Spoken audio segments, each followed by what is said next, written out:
What have you been watching, Shane? Been watching? Been watching. Because, like, we discuss what we're playing all the time, obviously. But, curious, what do you watch? Well, Not even necessarily recently. What is the type of thing that entrances you when you watch? Oh, I want to talk about the thing recently, because the thing recently is a fun one. I've gone back in time to the 1989, and I'm watching the first season of Round the Twist. Oh my gosh. It's so good. I'm genuinely surprised at how well it holds up. The Australiana is in full force. Like, just so many Yankee Doodles. Just like everything is just so damn Aussie. I cannot remember which YouTuber it was that I saw talk about Round the Twist. I suspect it's Super Eye Patch Wolf because he just pulls out the most random anything. things. Yeah. Yeah. But I couldn't say for sure it was him.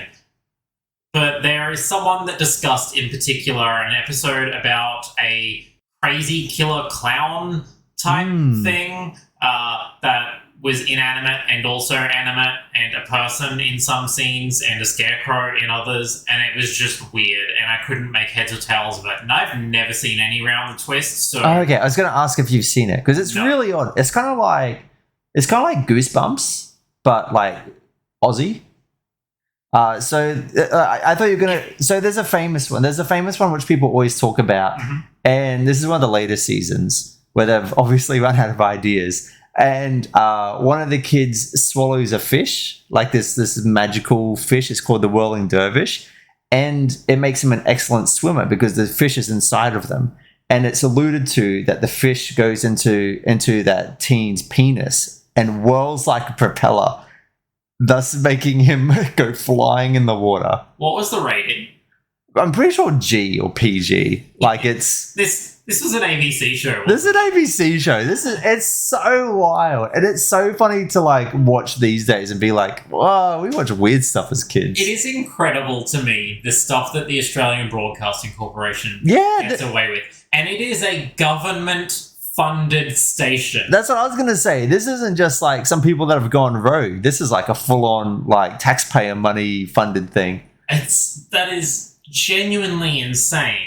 Like, when you say Goosebumps, but Aussie, what I assume is going to be is, oh, there's a bunyip. Yeah, here comes the ghost of Ned Kelly. That probably is. It wouldn't surprise me. Actually, that probably is. Yeah, that probably is. But, like, I don't assume that there's going to be a motorboat penis. No. Few do. Few people do. Yeah, it's... How? Yeah. How do we come to that? It's great. And like literally the first episode is that there's a haunted outhouse, and it's called There's a Skeleton in the Dunny. That's like the name of the episode. That's great. So good. Admittedly, that sounds amazing. Yeah, it's a really fun show. I would watch that as a kid. Probably not now. So I have higher standards now. So I think that kind of sums up like what I've been watching recently and things that I enjoy. Well, I thought for sure you were going to bring up The Sinner, to be honest. No, I enjoyed The Sinner, and I watched The Sinner recently. I watched You recently. Oh yeah. They're always difficult to talk about because of the title. It's like it's very awkward language around it. The show is called You. Can you imagine trying to translate the movie Your Name into Japanese while talking about the movie? Yeah. Because I had to do that for a project once, and having to specify Kimi no Nawa no Egawa as Your Name the movie every time. Yeah. Because otherwise you're just saying Your Name. Every time.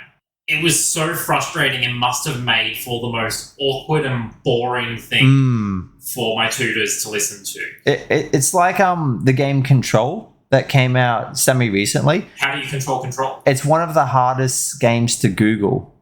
Ooh. Because you type in Control, it comes up with everything else. You type in Control game, it comes up with like everything else still because it's such a common term. Oh my gosh. Like, who's the developer for that one again? I know it's the same guys that did Alan Wake, but I don't know their name. Remedy, I think. Remedy, okay, yeah, cool. so Control Remedy is like still a bit still a bit grey. Well, okay, cool. So you and The Sinner. Yeah. Fair enough. I'm very sci-fi heavy. Mm-hmm. Battlestar Galactica all the way. It's about the intrigue, the deception, all of that sort of stuff. And then it's anime. Otherwise, It's anime. It's anime. I finished watching Ranking of Kings recently, which is odd in its juxtaposition with itself. It is quite violent, but it's animated like a Ghibli film. Yeah. Bit of a mix. Like very kiddish. Actually, Ghibli is probably the wrong way to put it. Like it's animated like what is that family anime that's been going on for like 70 years or something? Naruto. No. No. Maybe not. I can't remember what it is. But yeah, it's very simple. Round faces, Yeah. like, smooth lines. I can picture like the kid in it, but I don't know the name of it. Yeah. I feel like you're picturing Crayon Shin-chan. Maybe. Which is definitely not what I'm talking about. I think I don't know what that is either, but I think I'm picturing that. But yeah, it was really good right up until the end. But I feel like it should have been a one-season anime where it feels like they're probably going for a multiple-season deal. Thankfully, it is one of the few non-adaptation things that got released this most recent season. So everything now is based on a book or a manga or a light novel or something. Just but this was new. It was original. It was nice to have something where no one could be like, "Oh, well, this is better." I wonder what's the easiest medium to like start a whole new IP. Like I wonder if it's like thinking about like just how to break into it.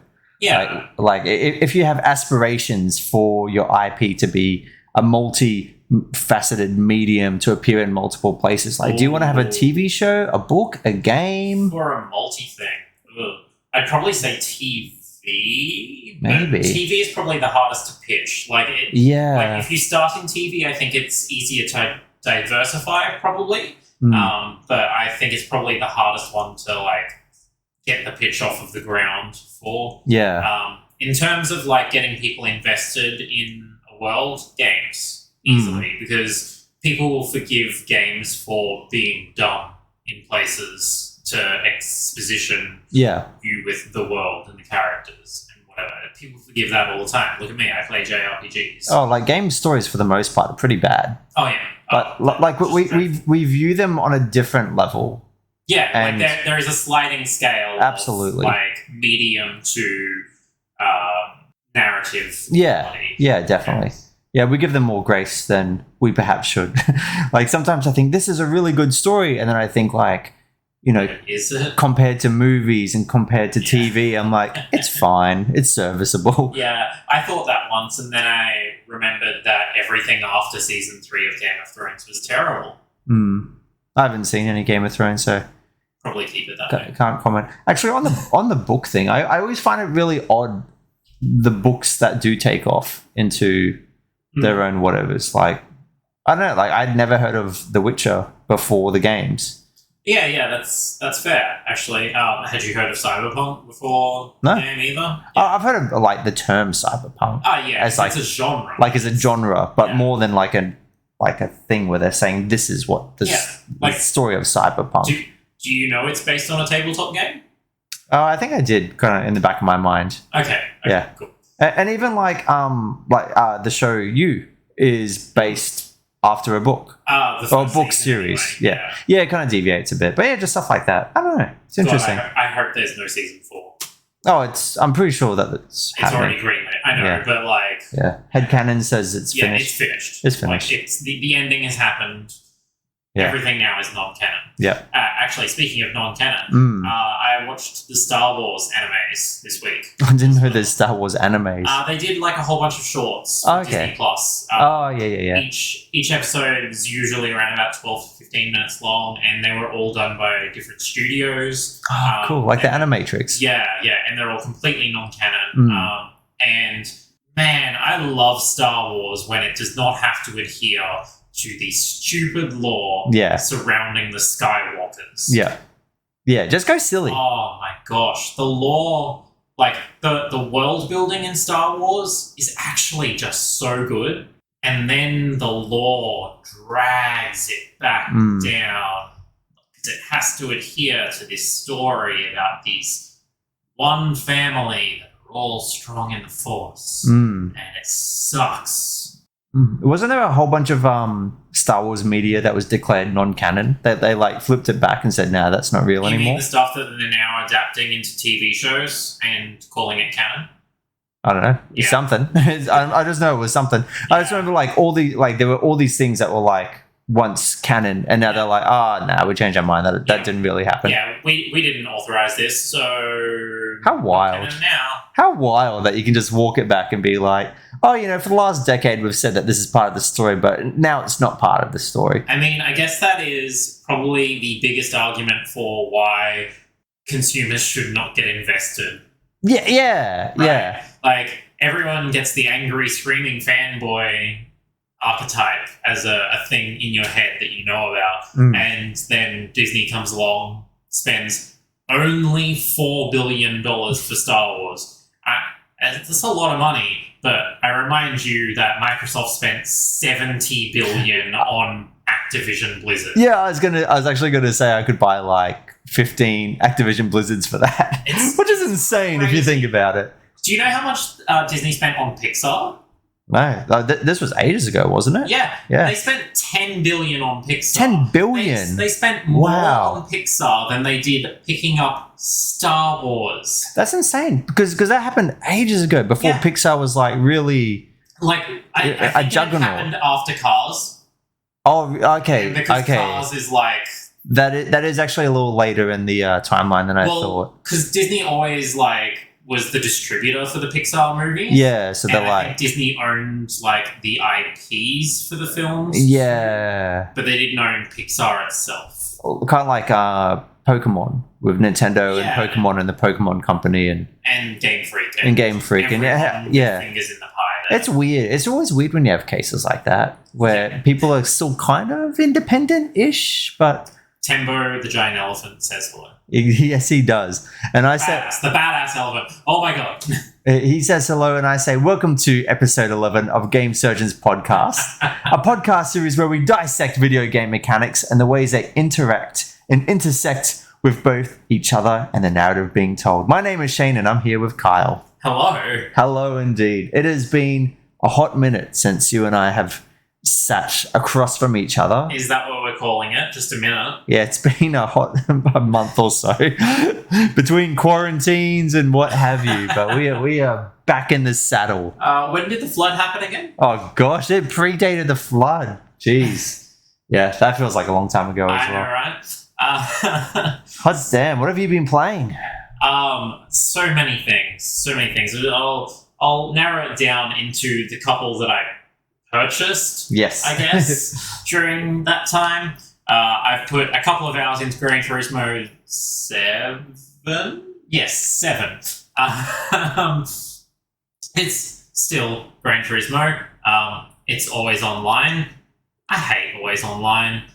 It's fine for Hitman. I don't understand why it's I don't Hitman, understand but it. It's fine. It doesn't feel disruptive. Yeah. But it does feel disruptive in Gran Turismo. It's always like single player games that need always online are so baffling to me. Microsoft Flight Simulator is the same. Well, no, see, that I understand. Do they have like cloud computing going on or something? It's got cloud computing going on. Okay, that's fair enough. You can actually have the entire world going on. Yeah, okay, that's fair enough. While you're flying. So you can do a flight path from one place, like from one airport to another, and just decide, nah,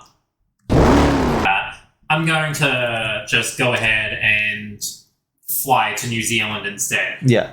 From Egypt. I don't know. It's genuinely insane. Yeah, it's really impressive. You can free fly anywhere. Yeah. I started learning it because you don't play it, kind of learn it because it's a simulator thing. And I was like, okay, I need to dedicate time to this. So it's a game I'm going to cycle back to. So, interestingly, the other reason it uses cloud computing is, from my understanding, it actually has live weather.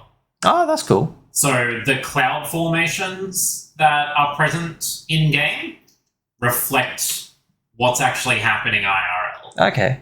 Yeah. That's cool. I always like that. I don't know why that's a thing either. I think that was a thing. I think the first time I heard of that was like Madden 02 or something, or 03. It was like one of those things where it's like, oh, we can use. I don't know, it'd be after that because it'd be online connected. Yeah. But yeah, it was like one of those really early Madden games. And they're like, we're going to use the internet to say like, hey, you're playing in like, this state and this country, and whatever's happening there is like what the weather will be like in the game.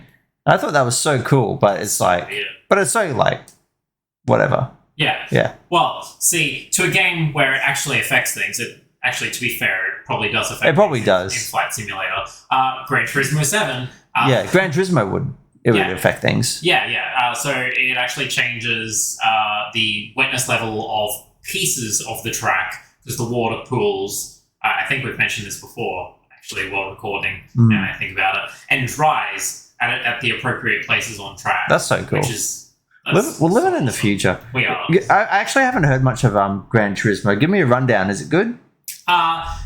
Depends. Do you like simulators? I know we just talked about you and Microsoft Flight Simulator, but racing games, people tend to like err on the more arcadey side, to my experience. I didn't think I did, but I really enjoyed Forza Horizon, and I know that Horizon is the more arcadey one. It's arcadey, but like after playing Burnout, which we're going to talk about extensively today, now that is an arcadey game. Horizon is significantly more realistic, so I don't know.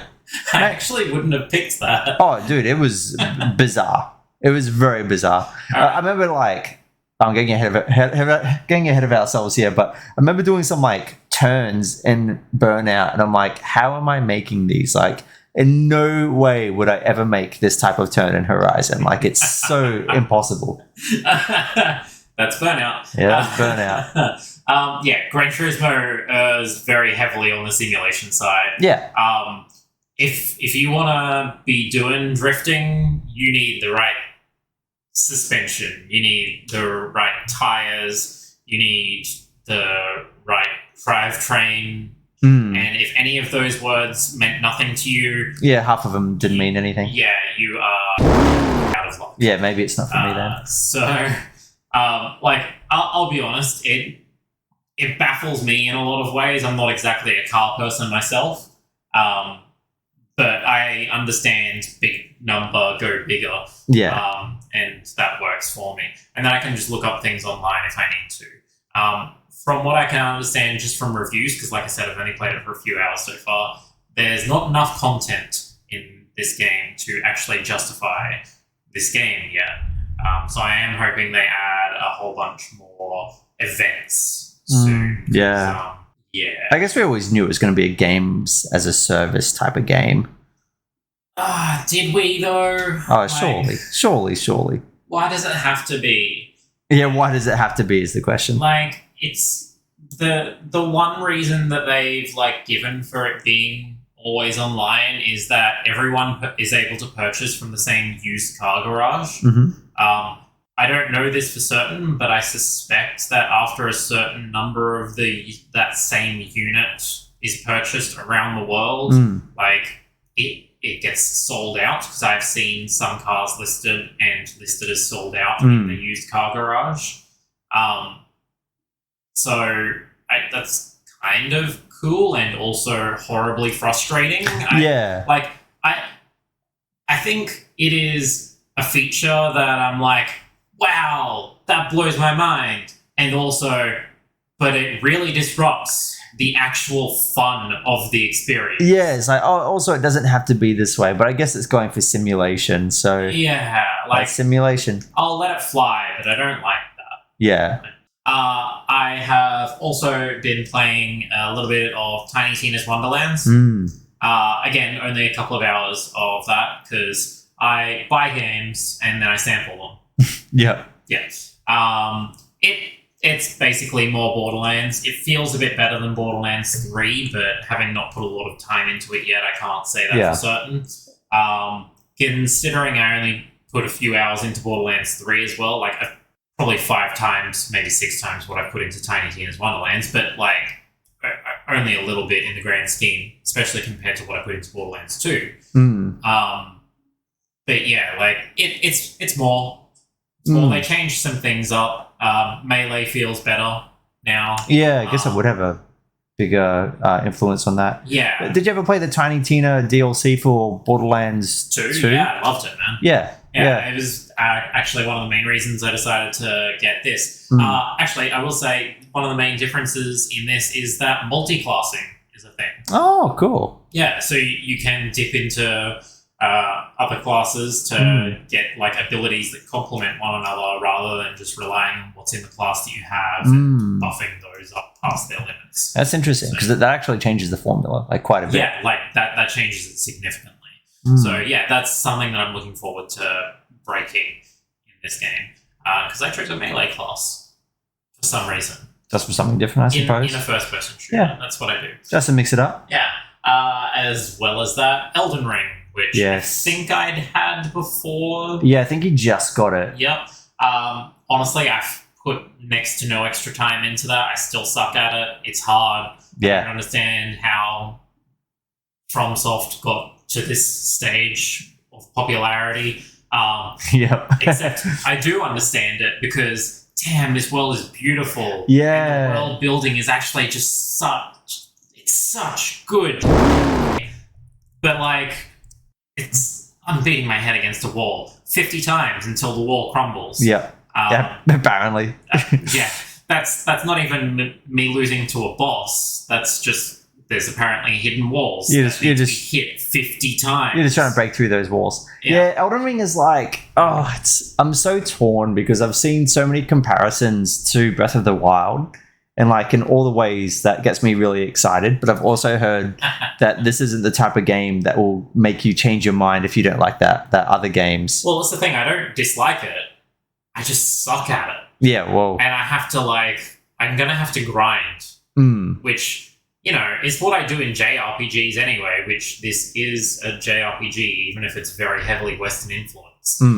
But, like, man, hate grinding in this sort of combat. Yeah. Grinding in a regular JRPG is a lot easier because I can just, like, press X on a turbo controller and walk away. Yeah, it's very mindless. But, yeah, with something like that, not so much. Not so much.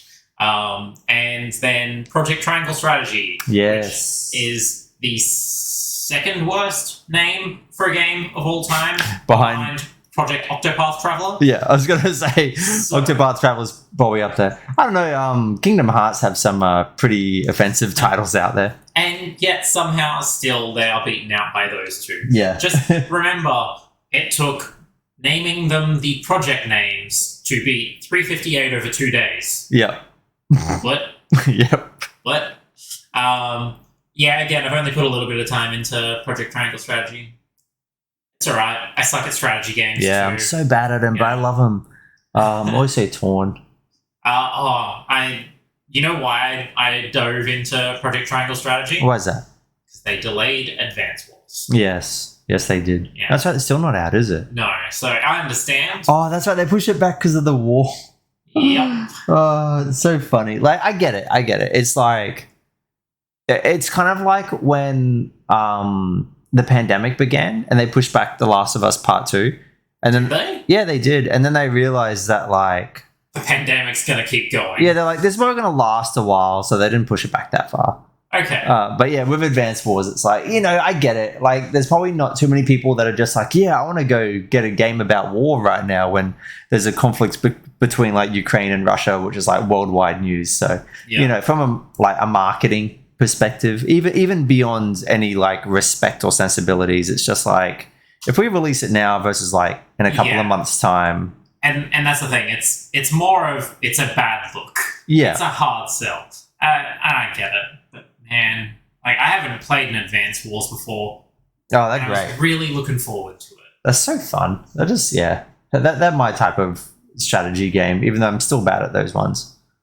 Look, we can't all be good at everything. No, that's definitely not my forte. Well, speaking of everything, what have you been playing? I'll give you, so I believe I've collected all the new ones. Made a list of all the new ones since last time. So I'm just going to give you a roll call, and then then you can just choose one at the end. All right. Okay, so Perfect Dark 64, Undertale, Conker's Bad Fur Day, Katamari Damacy Reroll, Zoo Tycoon, Burnout Paradise, Hades, Spiritfarer, Tunic, and Guardians of the Galaxy. Oh god, there's at least 3 that I want you to like just talk about a little. Okay, well, you just tell me which ones are you liking. Okay, cool. So Undertale, because it is the indie darling. We need to hear an opinion on this. Undertale was not at all how I expected it to be. There is so much more puzzles in it, which I loved. Like way less combat, a lot more puzzles. So much heart in that game. Like it's like almost from the go, you can tell why it's so popular because it's so creative, so unbelievably creative. I need to play this at some point. I really do. I feel like I'm gonna hate it. Yeah, well, but honestly, despite what I just said, it didn't blow me away. Okay. Like at the same time, I was like because Undertale is utterly enormous, and it makes me wonder, like, how did it get? I can understand why it would have caught fire, but how did it get this big? That its songs and costumes are in Smash Brothers. Like that's nuts to me. Right. Yeah. And the composer was asked to just do a Smash theme. Yeah, and he's written songs in Pokemon as well. The music is great. What? Yeah. It's also great stuff. I was so confused. So the two like biggest songs from Undertale are Megalomania and Megalomania? No, Megalovania. That's another song. I'm thinking about Incubus. All I know is Megalovania and Hopes and Dreams. Both of them are tied behind secret endings. I'm just like, what? I was like, this is insane to me. Thank you, YouTube community. But yeah, Undertale, very interesting. Really, really creative. Just insanely creative. And makes you grin and giggle a lot. Like, the community getting behind it, as it has, is huge as well. Like, you say insanely creative. I, again, invite everyone to watch a Super Eye Patch Wolf video. I watched that one after the fact. Specifically on Undertale and the community and the universes within universes and spin-offs within spin-offs. And oh my gosh. He goes deep. I'm surprised he is not actually insane by now. Like, the things that he has seen, not just for this, but for Garfield. He's got into some weird dark places. Like, the Simpsons episode. Simpsons episode. He's a horror fan. He can take it. It's just, how do you survive that level of mental anguish? I don't know. Anyway, I digress. Hades, go. Just incredible from a core gameplay perspective. So I'll show you my list. It's the highlighted ones and the ones at the bottom. Incredible from a pure gameplay perspective. The voice acting is so good. It's insanely good. Like there is so much voice acting. It is so consistent. It's like honestly one of the best voiced games I've ever played. I was just amazed at how well they did it for an indie game. Hard as hell. I think I reached kind of like a wall in the game in my what do you call it? When you're like your progressive stuff. My progressive stuff kind of hit a wall. Yeah, I've done the same in Returnal. I've dropped that for months and only just come back to it today, and I'm having the best run I've ever had. Yeah. So I think I will go back to Hades again at some point. But up to the third boss, if those are anyone's wondering, like the third world. I just got my butt kicked too many times. I got slight spoilers for Eternal in the way that I found out there's at least 6 biomes. I'm in the third. Oh, there you go. I suck at that game. Yeah. I suck at every game. Why do we do a games podcast? Oh, I'm pretty good at games. I gotta say. I'm pretty good at games. And Guardians of the Galaxy. Oh, as a game, it's garbage. Yeah. It is like I'm playing it and I'm just like, this is one of the most basic ass games I've ever played when it comes to actual gameplay. But as an experience, I love it. The writing is incredible. I am laughing so much at this game. I really enjoyed the Guardians of the Galaxy universe. Well, sorry, I say that. I've only watched the 2 movies. But I really enjoy those 2 movies and kind of the characters and everything in that. So being able to play it and expand more on those characters in the world. I'm really, really enjoying it. As an experience, fantastic. But oh man, as a game, I'm just laughing at how basic it is. Yeah, I saw the gameplay for it, and like there are some things that I think are cool. The team move thing where you have to make the right choice to motivate. Yeah, I like that. It's a 50-50 and probably going to get it right most of the time anyway. That's about the extent of the creativity within actual gameplay so far. Yeah. But yeah, the writing and everything is hilarious. Like it's just, it's really, really good. When I was told that, like when I saw the gameplay and they were talking about how you could change the element of your shots, and I'm just like, yeah, that's like the bare minimum. What else are you doing? That's about as complex as it's gone so far. And the art direction is incredible. Like it's, I'm playing it and I just have to keep stopping. And I was showing my wife. I was like, babe, look at this. This is so pretty. Like just scanning around. It's nice that we're finally getting games for the current generation systems. Like I know it's like in the previous one as well, but it's not like an old game that got a new patch or anything like that. No, I definitely get that. I would say Returnal is the only one that I feel like is a new generation game. Hitman 3 actually as well plays the same as it did in the previous generation. Yeah, but they put a lot of effort into like the look of it being much better. Gran Turismo is probably it as well, but I can't say I've noticed because I've only been racing. I haven't been in. And car games are kind of hard to gauge, but they can still be very impressive. Yeah. Well, that's the thing. From what I understand for Gran Turismo 7, it doesn't actually have the what's RTX stand for? Ray tracing. Yeah, ray tracing stuff. It doesn't have the ray tracing in races. It only has it in replays. Oh, that's interesting. Yeah. Oh, it's a good workaround at least. Yeah, I mean, like, where are you going to notice it in races? Yeah, exactly. Supposed to be driving at 200 kilometers an hour plus. Yeah.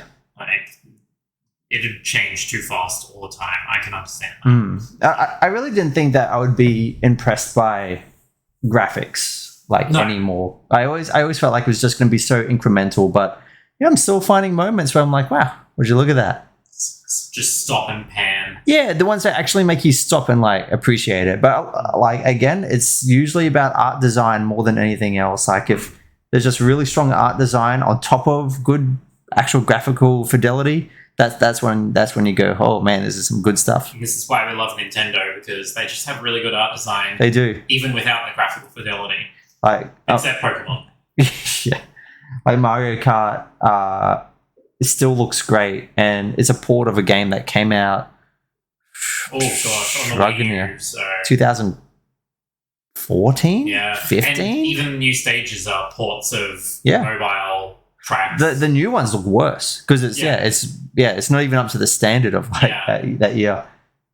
Crazy, but the art design just makes it work. Yeah, that's it. Just really strong design. I actually forgot there is one more game that I wanted to talk about as something that I played. Because it's such an out of the ordinary type of game. It's called Our Life Beginning and Always, I want to say. Okay. So it's a free-to-play game. It's on Steam. It's a visual novel. And then you can buy DLC to get you extra scenes, stages, sorts of things. Okay. And the free to start. Yeah, well, you could get through the entire game and never have paid anything. It's fine.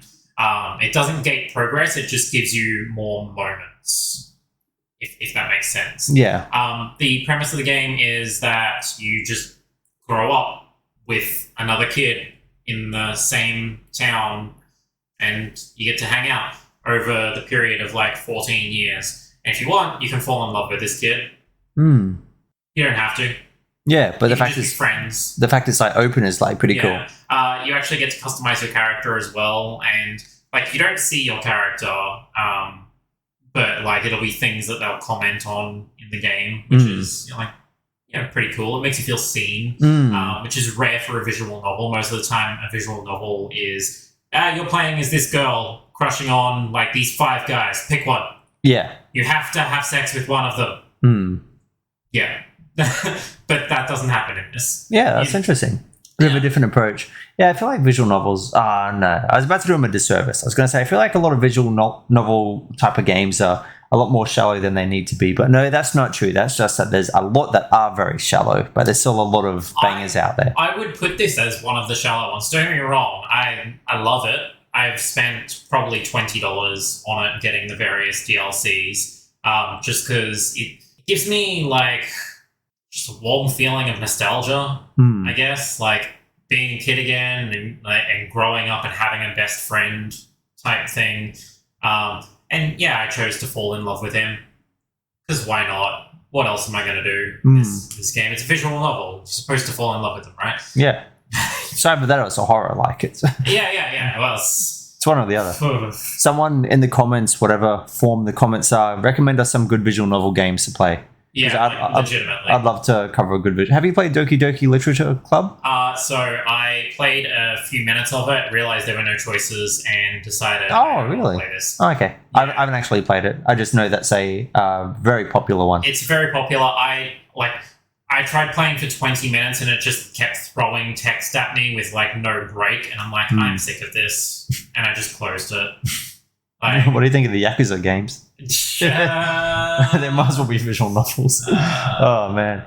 What do I think of Persona? Yeah, Persona's meant to be like that. Does Persona have voice acting? Well, like the recent Persona 5? Reaction. Oh, okay. Like they'll take the tone of it. Really? Yeah, but not the full thing. Yeah. Yeah. Oh, that's what Hades does so well. Just everything is voice acted. Everything. Everything. Wow. Yeah, it's just insane. It's actually got my boys. So the protagonist, he always says "mate," and he always says it in like a really specific way, like English. He's kind of English. It's a really weird accent, but he's like, "Oh, you thought you're gonna beat me, mate?" And I've got my boys saying "mate" all the time now. It's just in their natural lingo just from playing Hades. Oh, what's the name of the protagonist? Oh, dude, I'm not gonna try to pronounce that.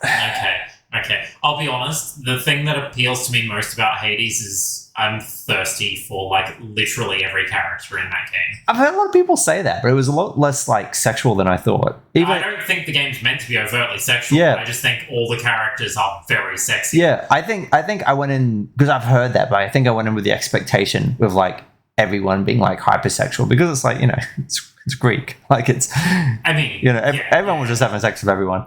Even look, there are swans having sex with women. There are like what's her name? Aphrodite, the god of like lust or love or whatever.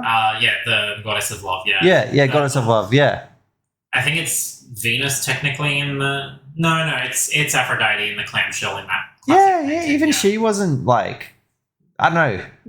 I was expecting a lot more sexual energy from that game, but. Yeah, no, I genuinely think it's just the art style. There's enough in the pictures, I guess. Yeah, it's just like... Everyone is very handsome. They're gods, of course. There is not an unpretty person in that game, and they're all just so well realized as like character designs that... They really are, yeah. I could drink them up. Yes. Like a fine wine. Wine is revolting, don't you dare. So don't mind the large lead into this episode. It's been a while since Carl and I have seen each other. If it's not obvious enough already. But also, I do kind of like the cold open. I wasn't able to do it last time with Chris because it would have just felt weird to do it with someone who wasn't introduced to the audience. He doesn't know what a warm open is. Like, he's not accustomed to it. But like, we did the cold open on the previous episode, and I thought that was a good vibe. Yeah. Good energy. So. I'm happy to keep rolling with that one. Yeah. Well, shall we get into today's game? Yeah, I guess. I suppose so. So today we're doing Burnout Paradise. Burnout Paradise was originally released in January 2008. It hit the Xbox 360, PS3, and PC. I was actually surprised it was only those ones. For some reason, I expected it to be more. Honestly, I was surprised it was PC. Yeah, I don't really associate Burnout with PC. I just don't associate games of that era with PC. Yeah. Because the PS3 was so hard to design for. Putting anything on PC would have cost more money than it was worth in most cases. And driving games in particular, it's not like it was a target market for the home computer. So. Exactly. Yeah. It was developed by Criterion Games. Did I get that pronunciation right? Who cares? Criterion's basically dead now anyway. Got him. And it was the last major release of the Burnout series. See the former point. Yes. It was the first open world game in the franchise, which was a very rare genre for the time. And now it's everywhere. Yeah, it's a bit more common. Hey, you were just talking about Forza Horizon. Yeah, like the Forza Horizon, and then there's like the Crew. Yeah, those took that from Burnout Paradise. Yeah, Burnout Paradise walk so they could run. Yeah. I'm sure there's like many others, but I don't know. I feel like there's not too many, especially back then. See, the other games that did it came after Burnout Paradise, and those games were Burnout with the name Need for Speed. Yeah. It's when it was like, this is a Burnout game, but we're just calling it Need for Speed. I just don't know why Criterion was ever told to stop doing Burnout and start doing Need for Speed. I guess Need for Speed sold better. I don't know. Just put a little bit more money behind Burnout. It was a much better franchise. I was always much more on Team Burnout than Team Need for Speed. So what are our experiences with this game and the franchise in general? I have played so much of this game. Franchise, I think I've played number 2, but not like a great deal of it. Oh, really? I thought you played like a lot more of that one. No, I played tons of 3. Yeah, Burnout true. 3 Takedown. Takedown, yeah. Several times, and oh my gosh, I actually want a remaster of it so bad. And then there was Revenge, which was the 4th one. Is that correct? We don't speak about Revenge. Oh, is that one no good? It's. I never hear anyone talk about it like at all. Yeah, it came out at the very end of the PS2 era. Oh, okay. So it was kind of a bit lost. Yeah, it was just completely lost. It had this weird grainy filter over the top of the screen. Like we were actually talking about this before with Burnout Paradise. Yeah. And you were saying it feels a bit grainy. No. Compared to Yeah. Burnout Revenge was grainy. That's a weird choice. You could barely see anything going on in it at all. It invented the traffic checking system, which was if traffic is going the same way as you, then you can just punch it out of the way instead of crashing, which... What? That doesn't make sense. Right? Like, within the Burnout world, that doesn't make sense. Yeah. That's like half the game. I know, right? I hated it so much. Yeah, that's a miss. I feel like it did something else, maybe some shortcuts or something like that just didn't work. None of the tracks were memorable. Like, I remember in Burnout 3... I can't remember any of the names of them, but there's like a seaside marina and the awesome one with all of the buses in Asia, like lined up along the sides of the road. Just like tons of feelings of things. And the soundtrack for 3 was so good. So good. But yeah, just Revenge was dreadful. Oh, that's a shame. And then we came to 5 where they changed all of it completely. Didn't really feel like a Burnout game anymore, but also kind of did. So, which one was that? Do you remember the name of it? Oh, so this is because I was going to say I thought this was the 5th one, but okay. It doesn't feel like a Burnout game, but it kind of does. But aspects of it do. Yeah, like it might be my nostalgia talking about it. Yes, sure, being a Burnout game because maybe. Because now it's the last one, and Need for Speed took over the mantle. And when we say last one, we know that there was like a mobile Burnout Crash that came out like a few years after, but we're not counting that. We're not counting that. Like that came out for consoles as well. I thought about getting it. Yeah, like download only sort of stuff, but it wasn't. Yeah. I had a pretty similar experience with Burnout. I played 1 and 2. I played 2 heaps, 1 and 2 a lot. Played a bit of 3, really enjoyed 3, but and then never played any others until this one. And I played the remaster. It's got a special name, I'm sure. It's just Burnout Paradise. Just remastered. Yeah, and I played the remastered version of Paradise. So I'd never played Paradise. I always heard about an open world Burnout, and I thought that sounds amazing. Really? Yeah, I thought it sounds really cool. When I first heard that, my thought was, why? Well, my first thought was like, how? And so when I was picturing something a lot more open, like I've talked extensively on the podcast about how much I enjoyed Forza Horizon and how I didn't expect that to happen. But that game is very open. But with Burnout, it's like, it's an open world, but it's in streets. You're not going through fields or anything like that. Yeah. It's all on roads. Even when you like leave the city, it's still all on roads. Yeah. They gate things off quite well.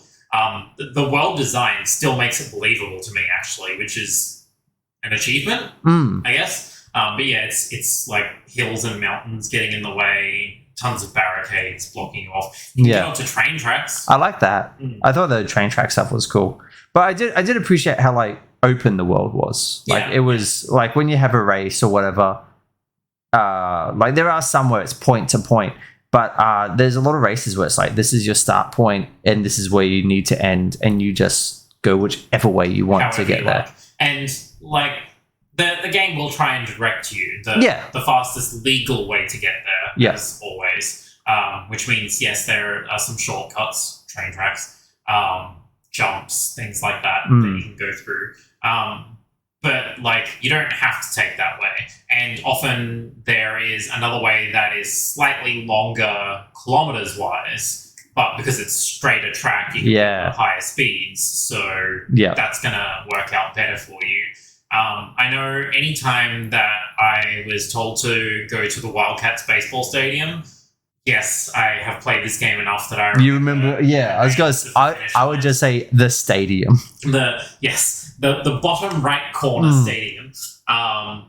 I would always, unless I was coming from like directly the opposite corner, I would make sure that I made my way to the either the side that is like just a straight line down, because there is a motorway running directly through to the stadium. And you can smash that one. Yes. You go insanely fast on that. And because there's also the middle lane where there's those jumps as well, you're getting extra boost from the jumps.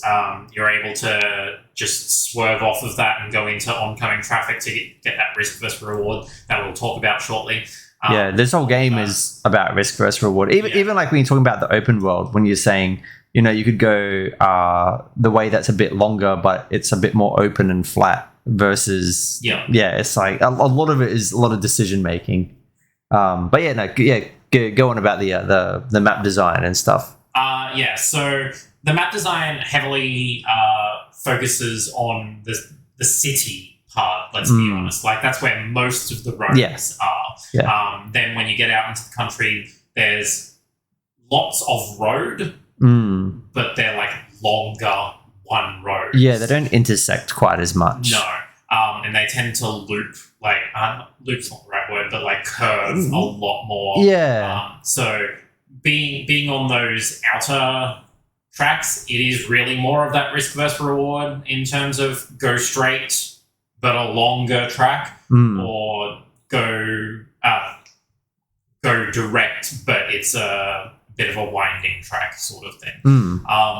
Look, it's in the regional areas, it's a bit of a different game, kind of. Yeah, it feels really different. Yeah, you are forced to drive completely differently. Not only is there less traffic, which just in general makes it easier to get around, but because of the windiness, you are forced to do the drifting and the oncoming traffic to get any boost, because that's the only thing that you can do to get any boost in those areas. There tends to be less of the shortcuts as well, I noticed. Like there's way more jumps and things in the city. Yeah, definitely. Yeah, but there's way more secrets. Oh no, it's still in the city actually. But even like the shortcuts and the secrets, that they even feel different in the section in the west. Well, that's what I found. Yeah, I actually really like the secrets and shortcuts. Like they feel, I think because the game is so restrictive and like you must stick on the roads. Once you start deviating from the roads, then it feels really rewarding, because it feels like a genuinely like really interesting secret place you found. I didn't realize this until when until I was playing it this most recent time. But literally every single one of the systems for this game does feed into teaching you how to drive. So because it's open world, because you can go anywhere you want, the secrets of the gates, the billboards, the jumps, them being an open world collectathon type thing, actually serves a purpose. Yes. When I'm playing Assassin's Creed and I'm told to collect 200 feathers or whatever the heck it was, right? When I'm playing Assassin's Creed, you're not getting anything actually out of that. There's nothing that is being taught to the player other than this is what I need to do to get this item. Yeah, and a lot of the time it's like, look over here, and it doesn't teach much. This might be pretty, if you're lucky.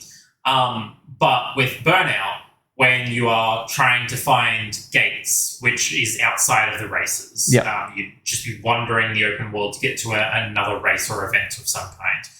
When you're trying to find the gates, the billboards, the jumps, that's teaching you where the shortcuts are. Yeah. That is teaching you where extra racing routes are for you to actually know how to play the game better in various modes too, not just because racing isn't the only event that you can do, is No, there's a few different things. Yeah. There's like the takedowns, there's the point-to-points.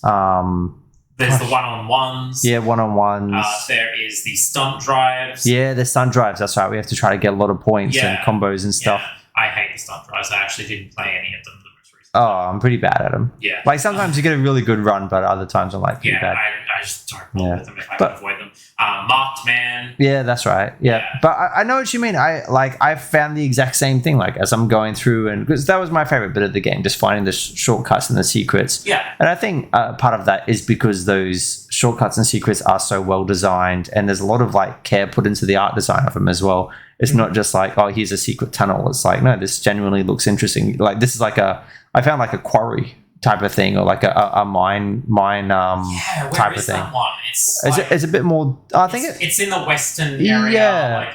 Like I actually found myself stuck when I was doing a loop. I was like, how do I get out? Yeah, I remember that one and just being like, I don't know why this exists. Yeah, it's like, what is this? Why is this here? This is awesome. Did you know as well in the south, like the very southwest, there's a NASCAR style racetrack? Oh, is there? That's cool. Yeah, so you can just go on and just start racing around. Do your loops. And I'm pretty sure, I can't be positive about this, but I'm pretty sure it's there so that, when you have to take down new cars to get them in your garage. Yeah. I'm pretty sure it's there just so you can go in a circle repeatedly until one of them spawns. That's a good idea. Yeah. I found that system kind of weird. How it's like, I liked the idea. Sorry, I like the idea a lot of saying, hey, you've achieved some things in the game. There's an opportunity to get a new car, but you have to take down the driver. Yeah, like, we're not going to give it to you. Like, that sounds cool. Yeah. But the amount of times I'd be driving it, I wouldn't even realize that's the car there. Because, they look a bit different, but they don't look like excessively different. So, yeah, they look the same and drive the same as the AI until the moment that the AI picks up that you're there. Yeah, and which is weird because obviously if it's spawned, you're there. Yeah. Until they know that you're like actually going for them. Yeah. And I guess and I found lots of little things like that. Like this is a game from 2008. Like if that came out these days, it'd probably be obnoxious with how obvious it is, like challenger car approaching or whatever. But I think that like they could have definitely done something like a subtle thing to kind of differentiate them a bit more. I think you're thinking charitably because I feel like you'd be asked to purchase keys to yeah, that as well. Unlock them. To have the opportunity, and then once you get them, it's like a loot crate. No, you get the you unlock them via races, but you have to then purchase keys to actually be able to use them. Oh yeah, so you've got them, but you can't actually use them. Yeah. Gosh. I did actually really like a lot of because again I was playing the remastered version, and it really took me back to those mid 2000s types of games, and like, oh man, I love them. I really love them. Just awesome soundtracks, and like I'm thinking about like the Tony Hawk games, and like a lot of the racing games, like the Need for Speed Underground. You enjoyed that Avril Lavigne that pops up nearly straight away. Right? Even stuff like that. It's just like it just takes me back. I don't know. It reminds me of just a fun period of my life. It's just like everyone getting like PS2s or like 360s, and see the weird part is there are only like 3 songs that I play in that allow to play in that game. 4 if you count like the one classical song. Yeah, I was gonna say, is it the classical ones? I did enjoy that. Flicking through the soundtrack, I'm like, this soundtrack's huge, and then I realized half of it is like old Burnout tracks. Yeah. like just like OST stuff, and then like classical. I'm sure that's great for old Burnout fans, but I'm like, I'm not here for your Midway or Acclaim or whoever else's music. That's not what I came for. I liked the Kill Switch Engage song, the Seether song. Admittedly, Avril Lavigne just sticks in my head, so yes, it was Avril Lavigne. It has a place. And I feel like there was like one Bach song or something like that. I was just like, yes, I enjoy this. I really enjoy just the feel and okay. One thing which I think I would have enjoyed more than you. What did you think about the like the DJ and the role that he has in this game? The DJ's in this game? Or the DJ or the MC or whatever you call them. I actually forgot because the radio he's like host. way more obnoxious in Burnout 3. Oh, okay. Yeah. Because he's pretty damn obnoxious in this game. All he does in this game is like do the tutorial stuff and then also this car is now burning around the city. Take it down to add it to your garage, and that's it. Like I can't think of any other points. Okay, that's good because I thought he was a bit much, but like he's dripping with that like mid 2000s attitude, and there's a lot of attitude in this. But I like the idea of like a radio host being kind of the tutorial guy, just having a different way to inform players of events that are happening within the world. So I can't remember what his name was in Burnout 5, but in Burnout 3, because it's the same dude. Okay. And he is actually a legit radio DJ from memory. Oh, what a gig. Yeah, I don't know if he goes by the handles he uses in the game's IRL. But in Burnout 3, he's called DJ Striker. And he will interrupt songs, not in between songs. Oh, don't do that. He will interrupt songs to make jokes about things that have happened on tracks in the game. Not even necessarily like things that have happened in any races that you've done, just things that are vague and general enough that they could have happened, maybe. Yeah. And they're all just awful jokes. But I do like the radio DJ personality being there to deliver that information to you. Yeah. I think that's a really interesting way to do it. Like, he's definitely obnoxious. I'm surprised that you're as warm to him as you are. I thought that you'd be like, I hate him. I don't know. There's something about his voice that I do actually like. Like, he is obnoxious and his writing is terrible, but his voice is probably, it's nostalgia. It's going to be nostalgia again. Yeah. And I think that like I too was feeling nostalgia, and not for like the game because I hadn't played Burnout Paradise before, but just that type of game. It's really hard to pinpoint and explain what it is, but it feels like a game of that era. And so like so many games felt like that. Because all of the racing games now are all just sultry voiced women telling you how cool you are. How your driving skills are making them hot. Yeah, I want DJ Striker back. Yeah, bring him back. That's what I want. I just want a douchebag to tell me that things are crashing. I can like picture him. He's like wearing sunglasses indoors. He's got like frosted tips. Yeah, I was gonna say frosted tips, like a really loud like Hawaiian shirt. Hair. Yeah. I hate him, but like, man, do I love him.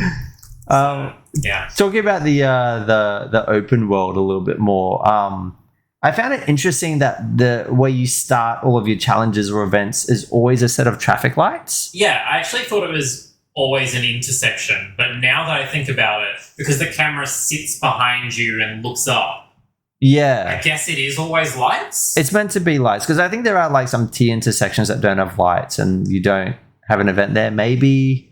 I'm not sure. I've genuinely never thought about it. I'm not sure. Yeah. But, what do you think of that?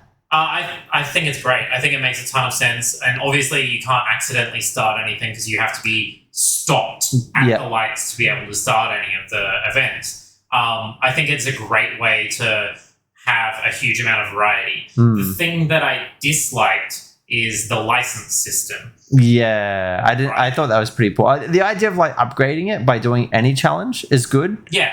Until you like got your license rank, and then it just resets the challenges. It resets all of it. I didn't understand that. I was like, Yeah.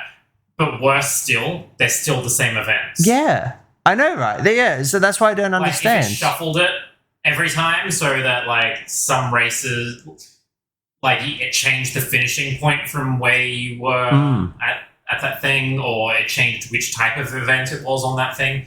They could have randomized it and just, like, made it so that it had to be specific ratios of each of these events or something like that. And I feel like that would have been more of a grab. No, I thought the exact same thing. But yeah, like you could do one event, your license again and again. Yeah. And then you just do that one event. Yeah. That exact same event, and it might be harder. Like it is. It is. It's faster cars and stuff, but like. But even still, it's like it was the just same type of thing. I thought, I found that just a very confusing design choice. I don't know what that was about. I personally, were it me, I would have instead, like doing the design for it, I would have instead changed the rate of the license system to be a bit faster, and just had essentially the difficulty of each of the events go up as your thing, but they don't reset the entire map, sort of thing. And there could be a way to game the system out of that. That would actually make it interesting to complete all events for speedrunners, sort of thing, because then you'd have to, like, well, these ones are like super hard late game, so I'll do it early game. Yeah, I know what you mean. And do the easier events late game when they'll be harder, but it'll enable me to do it faster, sort of thing. It's interesting that I think immediately of a meta for it. Within the speedrunning. Because that's how communities build, is through the meta. It's not through the game as intended. Did you try multiplayer at all? No. Exactly. Did you even know where to find multiplayer in it? It was in a weird menu. It's in the start menu, and you have to press R1 once, and then actually, is it even in that, or do you have to just press down while driving to bring up your phone? Yeah, it's something. I remember it was in like this weird kind of separate menu. So not. But I'm not like much of a online multiplayer guy, so I was like, I'm not even going to touch this. No, me neither. And let's be honest, I don't think there was going to be anyone online multiplayer for this anyway. Not too many these days. No, at least not within Australian time zones. There's some design choices here. I'm just like, it's a bit odd. What you doing?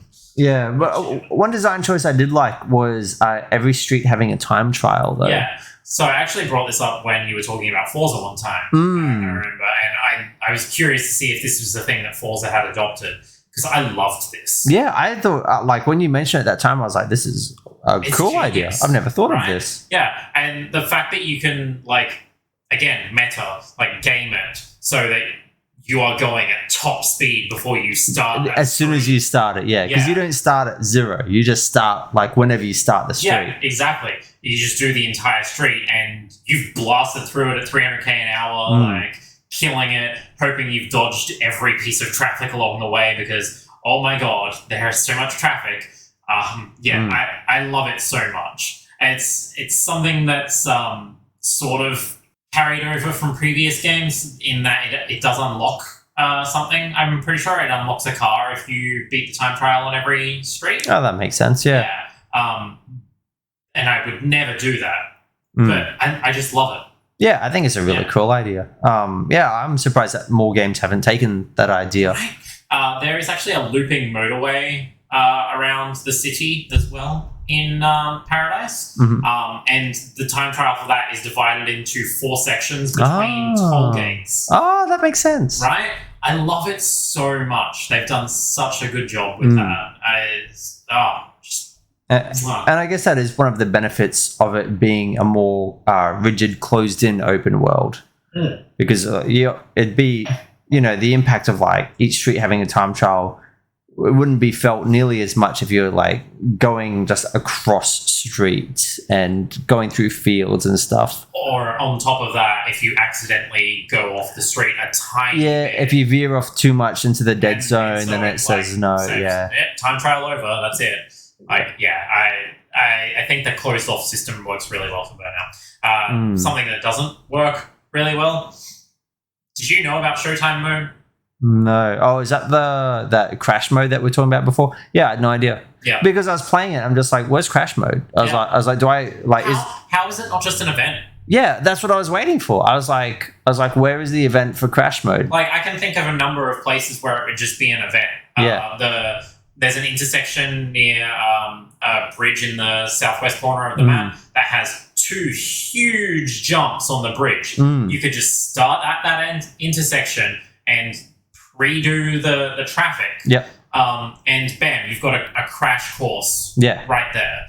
Like, there's a huge jump just up the top of the hill just above that. Can you imagine launching yourself off of that? I'm sure there's an intersection that'd be nearby there. Just launching yourself off of that and doing like a nuclear blast level of smashing. That'd be so sick. That, right? Like, I do not understand why they made it a mode that not only they didn't tell anyone about. Yeah, like if it's in the game, like I play through without even realizing it's in there, which is usually, you know, I'm pretty decent at like reading what's actually coming up and listening to what's happening. So if I've missed it, then they've probably like made a blunder there. Yeah, it is a travesty. Yeah, like an actual travesty. You know what it was useful for? What's that? Stopping races. Yeah, I found that there was a lot of like just quality of life stuff like that, which I wish you could just change. Even actually, as much as I enjoy each street having a time trial, when I'm just like driving and then like the numbers are popping up at the top and I have to look at someone's ugly ass username, I wish I could just like turn that off and be like, no, I actually like if I could just like hide that. If I could just do like, you know, there should be an option to hide it. Yeah, like D-pad like, right makes it just it can still be counting, but I just don't want to see it like someone's just garbage username, which has a whole bunch of letters and numbers. And I'm just like, I don't care about this person. I'm not trying to challenge you right now. Yeah, I remember there were just lots and lots of little quality of life things. I'm like, oh, I wish that was different. They could have done that cleaner. Yeah. So there is, no way to restart a race. That was a big one. In the middle of a race, which is mind-blowing. Crazy. You can know sometimes within 20 seconds, that's it. You've screwed up. Yes, I'm cooked. I'm not ready for this. I've crashed 3 times in 20 seconds. Yeah. This is not the time. Yeah. And so you have to go into Showtime mode, which you didn't even know. I didn't even know existed. Yeah. Which means you had to finish the race. Yeah. Horribly behind everyone. I just turned the game off and did something else. Okay. That makes way more sense. A lot of the time I'm just like, nah, no wasting my time. Yeah, I'm good. Yeah. Like, that's the one thing Showtime mode was good for, was that I could just go into it and direct my car off of the road so that no one would crash into me and it would end quickly. It's like, I know I'm coming back to crash mode again, but it's such a shame that there's no crash mode, because crash mode was such a unique thing. It turns, like, it's so rare to find an action puzzle game. I actually think most of my time in Burnout 2 was just crash I did so much time in Burnout 2 and crash mode. Yeah, like I didn't race at all in Burnout. Yeah. Until Burnout 3. But it's just like, it's so rare to find an action puzzle game. Like a lot of puzzle games are like very slow, but like this is one where you have to still plan it out, but you need to get timing right, you need to get reflexes right.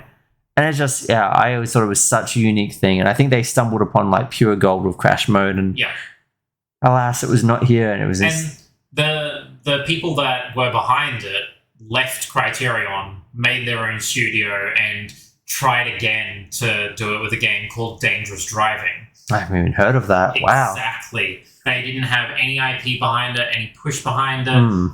Like, I wanted to get that game and just never ended up doing it because the timing was not right for me to pick it up. And it's just such a shame that, because it's a passion. Clearly it is a passion. Yeah. You left the place that you built to go do this because you love it so much. And just the fact that Burnout 5 literally casts it aside. Yeah, heartbreaking. Yeah. Well, let's talk a bit more about the actual racing. Like, we spent a lot of time about the world design and And when it comes to like open world games, world design is like very, very important. So no regrets talking that deeply about it.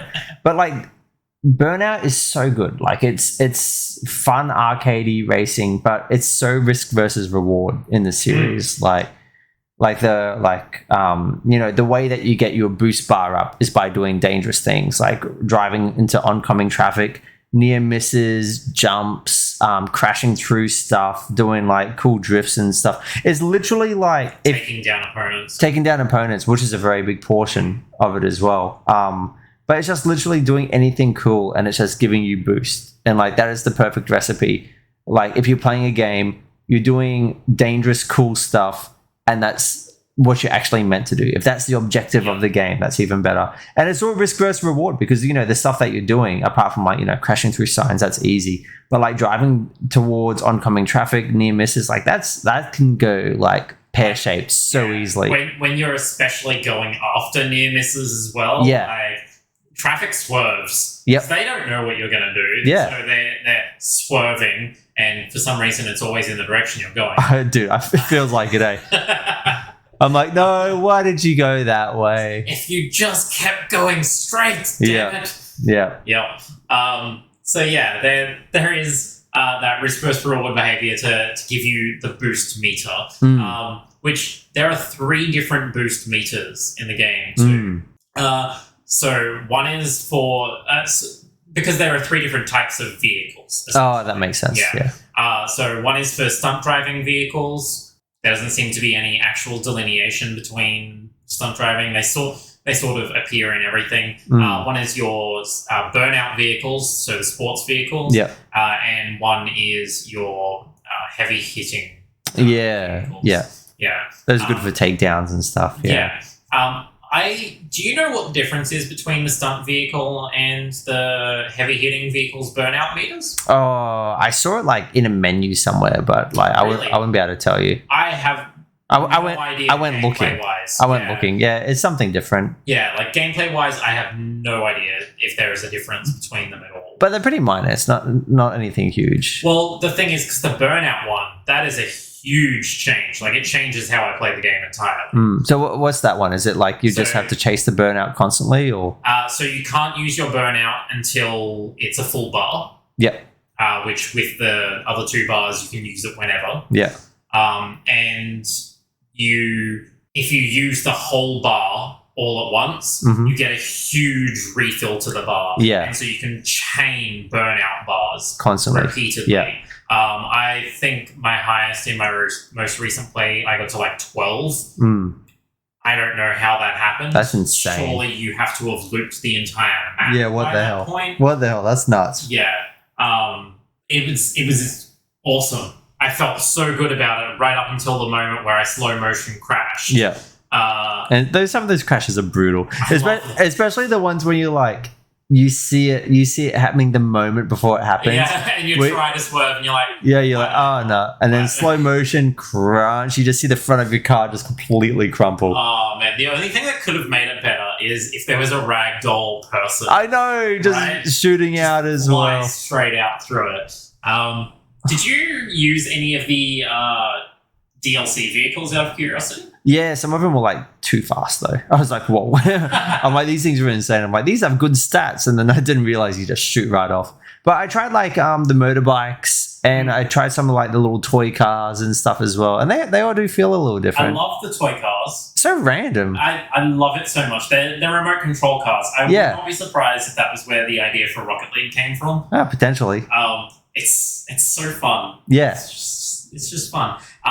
They have the DeLorean in there as well. Yep. It leaves the burning trail. Oh, of course. Of course it does. But the motorbikes I actually found really disappointing. Yeah, I found them kind of hard to use. I don't know. They just felt off. Yeah, because you can't really like drift. Yeah. On a motorbike, right? Like, I think that's the issue. Yeah, it doesn't feel right. You are more playing Gran Turismo at that point because you have to slow down coming into corners and do your proper cornering technique and speed up on the way out. Yeah. But the thing that bothered me most about the bikes was genuinely that there was no crashing anymore. Oh, yeah, there wouldn't be, would there? Yeah. So, like, you crash, and it still does, like, a little crash screen, but the person riding the bike literally just disappears. Yeah, okay. When the crash happens. Yeah. And there's no damage to the bike anymore. It just sort of slides along the ground. I want to see that bike break in half. Oh, it'd be so good. It'll obviously be a lot harder to animate, but it'd be so good if they did. I know, right? It's just a little thing, and obviously it's DLC originally, but I mean that's even worse in a way because like I paid extra. Yeah, expect a little more. Yeah. Actually, with some of the crashes, I was the amount of times that I had a crash or more so like fell from somewhere. And then I was like, oh, my car's totaled. But then it's like, nah, drive away. And I was like, oh, if you say so. So I didn't expect that. Just a multiple level concussion, several fractures, punctured lungs. No biggie. Yeah. Drive away, bro. The car was just shambles, but now I'm fine. Let's just go. Something I wasn't a fan of, actually, was with the damage, how it's like, if your car keeps getting damaged, if you get damaged too many times, it would be like a game over. And you'd need to get to the those like fix-it repair stations. So that only happens in events. Yeah, in events. Yeah. Yes. Yeah. And even then, I don't think it happens in races. Okay. Yeah.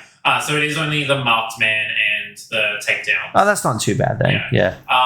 Because that makes sense. Yeah. In that to be context. Fair, that's like the context of those things, which we haven't actually mentioned what those do. So obviously there's races, there's one-on-one races. There's point-to-point, there's one-on-ones. Then you have your takedown events. Yeah. Yeah. So what do you think about like the takedowns in this game? They're fun. Burnout 3 introduced the takedowns. It was called Takedown.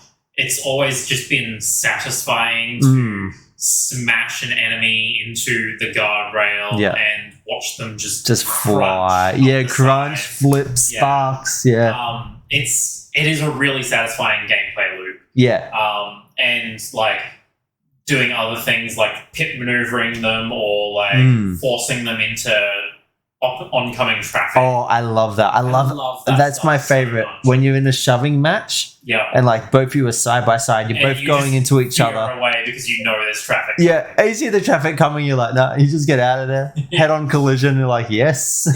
It is so satisfying. Yeah, that's right. Very good. Absolutely one of the best gameplay things that they added to the series after 2. Like, because crash mode was the thing before then, right? Yeah, it was all about crash mode, and to a lesser extent, like the risk versus reward stuff. But like, when they added the takedowns, that's when they really found their identity. Yeah, EA purchasing Criterion was a good thing until Need for Speed needed the boost again. Yeah. Yeah, we'll just take all the good stuff from Burnout and put into Need for Speed. I miss them so much. But and then Marked Man is essentially takedown, except you're the only one that matters for being taken down. Yeah, so everyone's after you, and you're just trying to escape. I find that one's fun. It kind of reminds me, again, of Need for Speed, the cops and robbers sort of stuff. Yeah, actually, it wouldn't surprise me if it got taken directly from that, because that was an older mode in Need for Speed. It's fun. I find it too stressful and anxiety inducing in me being the one that's targeted. Whereas in like regular takedown mode, everyone's going for everyone. Yeah.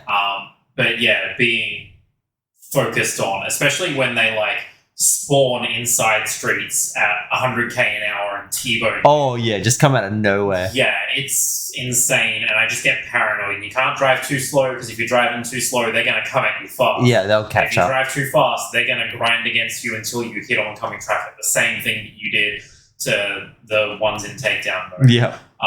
It's crazy. But I'm so glad all of it's there. Yeah. It really adds a lot to it. And you need variety. I feel like in racing games, you really do need variety. You need to have that core racing to be really good. Yeah. But to have lots of other stuff on the outside of it, just mix it up is great. Speaking of, like, what other events are there in Forza?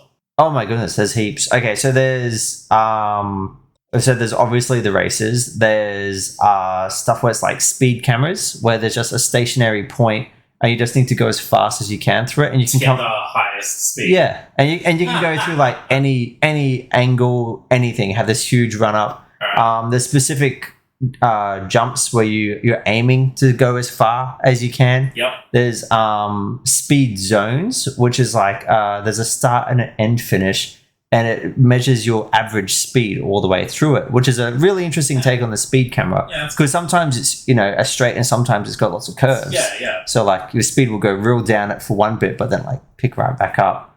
Gosh, what else? A lot more variety than I expected from Forza Horizon. Yeah, there is. There's so much. There's like drifting stuff. There's like because you can even like you've even got like a sandbox mode where you can like make your own events, and they just give you all the items and they just let you make everything.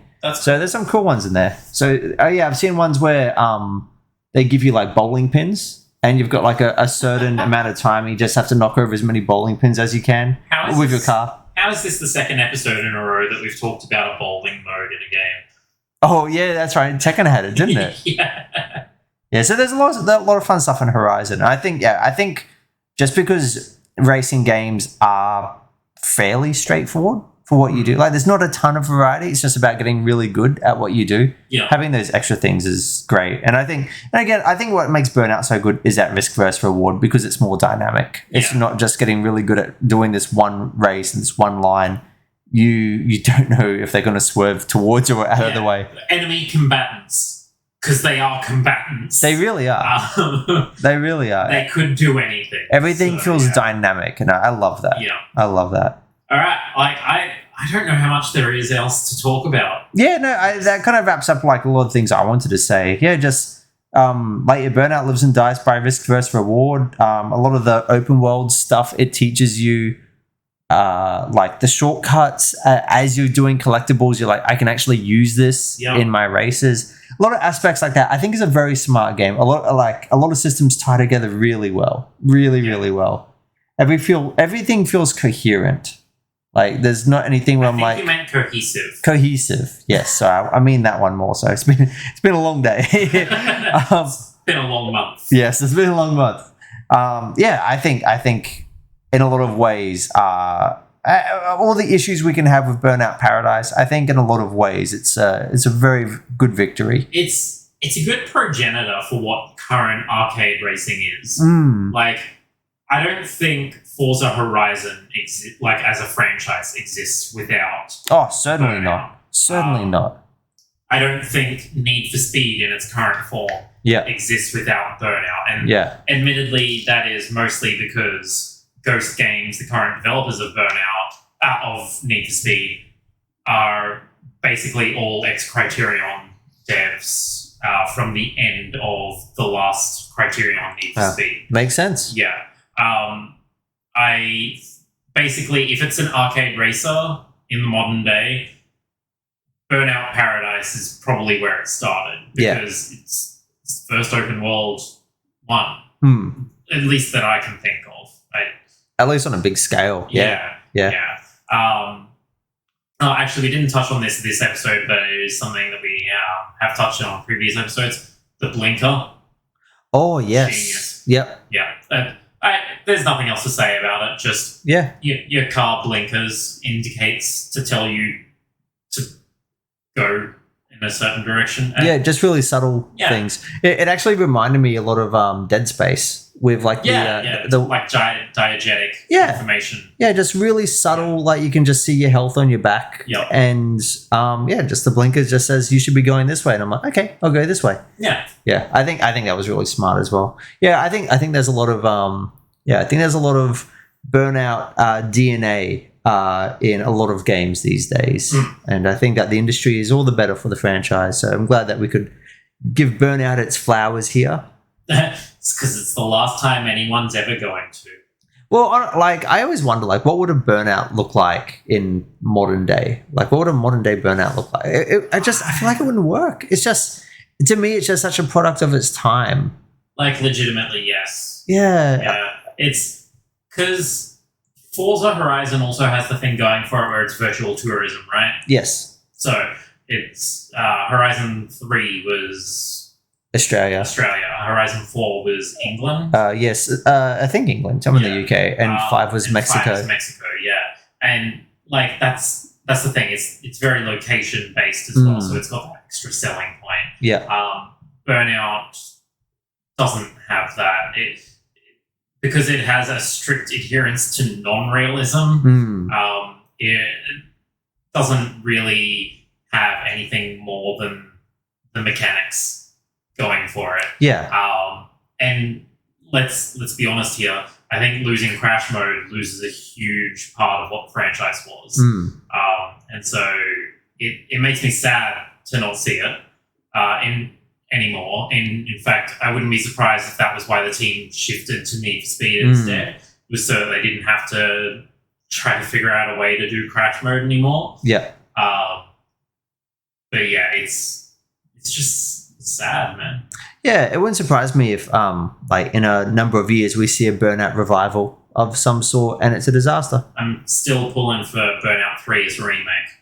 Yeah, it's kind of I thought it was kind of odd that they remade that they did a remaster of Paradise, because I'm like, that's the one that they chose, not Takedown. Yeah, Takedown is like, man, it just has the best soundtrack. I still listen to most of that soundtrack to this day.